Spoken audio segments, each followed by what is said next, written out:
I've been traveling since the year 1996, and my first trips were more of an exploration. I wanted to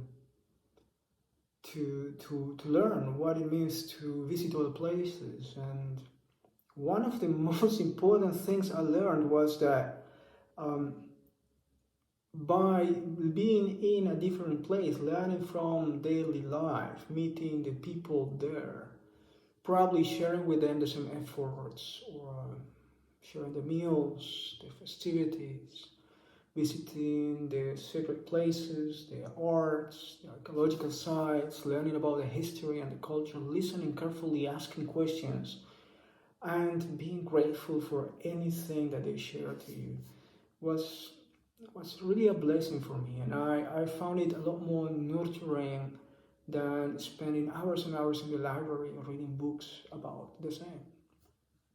So I sadly decided to dedicate many years of my life to travel and to do these explorations and find a way to create funding for my own research through my own entrepreneurial activities abroad traveling. Um, this was really a blessing for me, and I learned to learn on the go. I learned from any event I did attend. I learned from life directly, and I observed carefully different lifestyles of people. I developed my own. I learned the value of knowledge in practical challenges and circumstances. Um, this is what daily life gives you. I mean, you can accumulate all the knowledge you want in a library, in a monastery, and use it probably into that environment. But what if you are taking your backpack or your car, your van, and travel around and explore different opportunities to be of service to society, which will give you a diversity of challenges that otherwise you would have not faced, and therefore the opportunity to utilize your knowledge in different ways. As I said, it was a blessing for me. It has been so far until today a blessing. So to use this knowledge to care for solving practical challenges, to share my advice and guidance into different circumstances has been always a blessing. Um, Many places. I remember mostly my travels in these 14 cities in South America, Pacific coast between Ecuador, Peru, Bolivia, Chile. All the locations and the people I did visit, the projects, the conversations we had, the visit to the centers, to the communities, and the advice I could share with them, and the hours I put as volunteer or as consultant, and um, the experience of joy and realization and witnessing how people help each other and care for each other. That has been always a blessing for me. And the unexpected moments in which a single decision changed my life. For example, for the year 2000, for New Year Eve of the year 2000, my destination was to visit a farm very south Bolivia to enter a new course of permaculture design for farming. And I was fascinated by the system, by the systemic way of thinking based on nature, based on forests, how the forests have organized. And I just wanted to take that training, and I was saving my money. I registered and booked the training, and I was traveling all the way south to Peru, passing through Bolivia, through the Titicaca to go to that other city south in Bolivia. And when I arrived to the Titicaca around midday in the bus, normally the buses make a stop there, and I stopped with the bus. And then I walk around the coast of the lake, and I saw far in the middle of the lake an island, the Sun Island. I did visit that island before, and it's a magical place. And it was exactly the 31st of December of 1999. We're about to shift to the year 2000, to shift the millennium. And I was heading to La Paz City in the evening to get an accommodation without knowing any people, waiting a few days to go to my training. And I said, well, if I'm going to do that, I can very well change my mind and go to the island. But in the island, I didn't have any reservation, nothing at all to do. And I had no contacts, I met no people. Well, that shouldn't be a problem, right? If it's such an important day in which people celebrate everywhere, for sure we'll find somebody.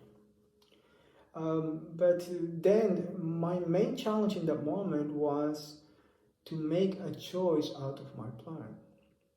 Still, a few years after my university studies, probably no more than 3 years of traveling, I'm still struggling to the pattern of planning and decision making, doing the things according to what has been planned for you. Even if it was, in this case, myself planning the events, can I change the plan from one moment to the other one out of intuition? What if? Why not? So I made the change, and I decided on the spot. I took my backpack from the bus, and I informed the bus I would stay there. And everybody looked at me and said, why you do that? Well, I'm going to stay. I'm going to spend New Year Eve here. I rented a boat to bring me to the island, and I arrived to the island with another few travelers. And then to know that everything was booked, right? Obviously, everything was booked.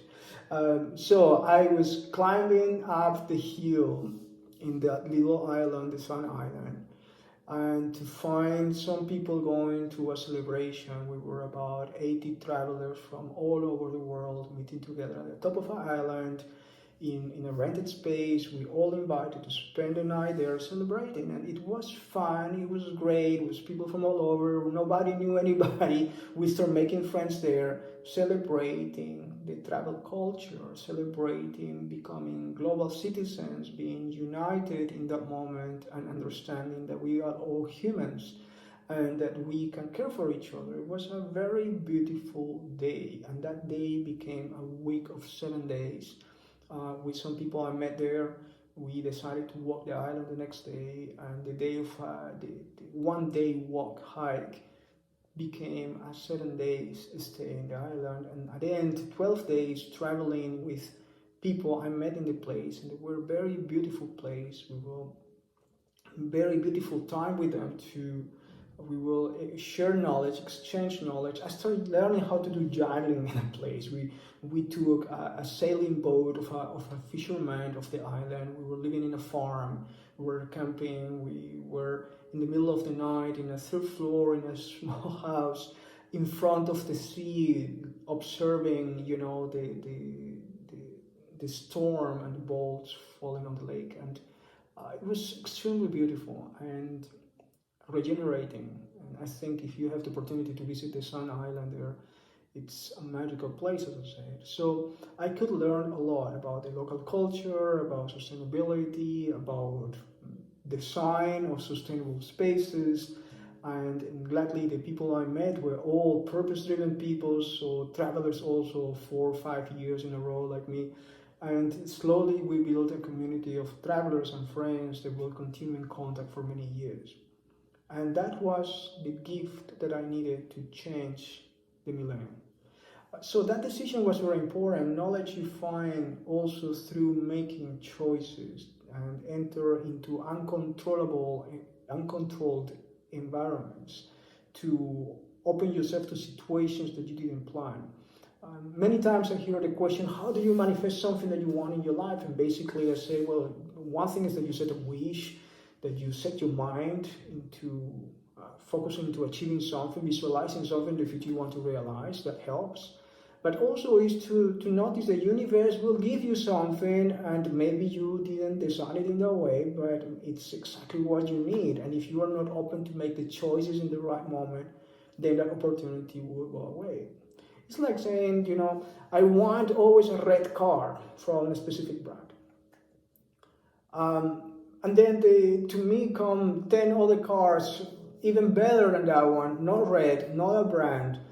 But I don't pay attention because my mind is hyper-focused in only one thing, starting one thing that I want. So if we are a bit more open and welcome to receive the value that the universe wants to give us, maybe you will realize that life is giving you a lot more than what you asked for. And what your intention, the intention you have in your heart, is translated in your daily life in so many ways, and it's connecting to the world in so many ways. Your subconscious mind is activating in your reality, in your life, something that you really need, and sometimes you're not ready to articulate it in words, and therefore you need to be open to receive what it comes to you in every day. So this is part of my story and how I think it is important for you in the journey of accessing to knowledge to be open to realize what the circumstance you have in front is and has of value to give to you, connect to your real purpose, to your real motivation, and in the present moment make decisions of value for you that will expand your horizons, expand your mind, your opportunities to access to knowledge. This happens also when you meet a teacher or a trainer, because a teacher or a trainer is not a book. They are experiences, real life experiences that you will have with them, and you need to make choices on the go. And in those choices, you may open a door or close it. And if you are only stubborn with your own plan, with your own goals, and obsessed with that only without noticing what else is happening, then you have no possibility to create and build a relationship that may give you a lot more than what you ask for, which is actually what you need. So, and I hope this chapter of my story is inspiring you and helping you to walk your own path and access to the knowledge you need.